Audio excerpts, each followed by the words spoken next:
Well, we're talking consumer issues today.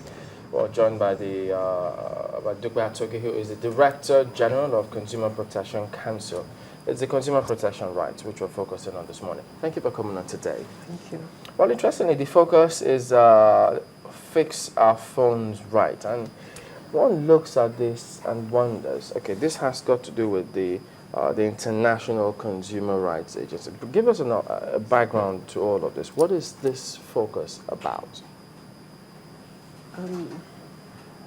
Every year, there is a theme for which consumers all over the world highlight. And this goes back to 1963 when the President Joseph Kennedy addressed the Congress, raising issues of consumer abuses, and got the Congress to recognize 4 basic rights of consumers from where the various consumer protection legislations emanated. Thereafter, the Consumer International all over the world have identified the 15th of March, because that was the date in which the President did address the Congress, 15th of March every year as a World Consumer Rights Day. And for this year, the theme that has been chosen is Fix Our Phone Rights. All over the world, that will be the theme that will be considered for the next 12 months, highlighting the challenges that phone users all over the world have and calling on the various operators to fix them. Right.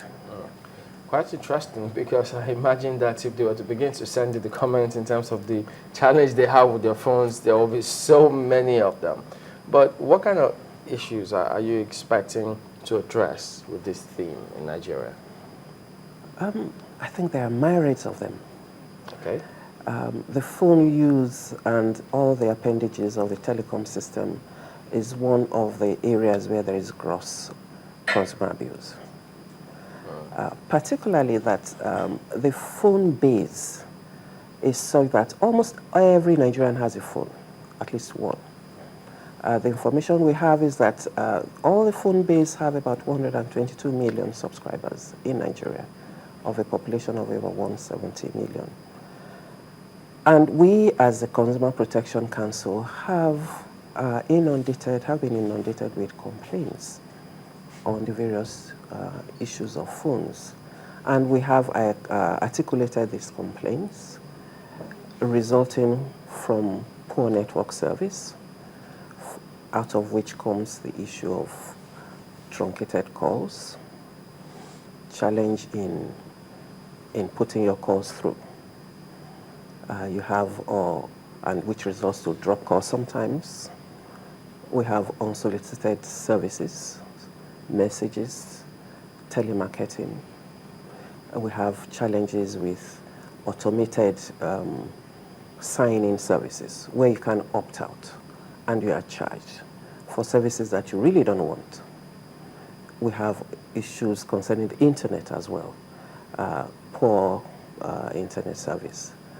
Then we have issues concerning promotions, sales promotions, that at the end of the day may not meet the various profits that have been articulated. And so we do have a lot of complaints, and I think that that is one area of consumer abuse that cuts across all sectors. Do these complaints get addressed by the operators? Because it looks as if some have just resigned to fate, saying, look, we've complained, we've written, we've done what we can, but these operators, no solution so far for many users here. From our data, I can say on a large level, they remain unattended. And for us, that's where we have a challenge. And that's where we have stepped in as a protector of consumers. And in keeping with our mandate, I called a meeting of the CEOs of the telecom operators last week to a table to discuss these issues, because they are continually agitating consumers who over the years have been shortchanged. They do not get value for money. And the intervention from the point of view of the CPCs, let's have a talk on this. Let's see how we can move beyond the challenges that the operators always identify and come to a situation where we can ensure that subscribers of telephone services get value for money. If you buy an airtime for 10 naira and it should give you a 2-minute talk time, and you spend 30 seconds and it's off, it goes off, you've lost 1 naira 50 kobo for which you've paid and for which service has not been delivered, but goes to the earnings of the operators. We need to find a way in which these shortfalls are refunded in the minimum. The fact that your conversation is truncated is another issue, but at least for the financial part of it, get value for money in terms of, so the complaints are there. They are largely unassuaged by the operators. You know, there are a lot of people who say that your stepping in is stepping into somewhat late, as in the complaints have been there since 2002 when the telephoning system, GSM telephone system came into the country. One would expect that you would have stepped in a lot earlier. Why did it take so long? 2 reasons. I've only just assumed office exactly 10 months today. Congratulations. Thank you. I can therefore not take personal responsibility or hold brief for a position that I didn't have authority over.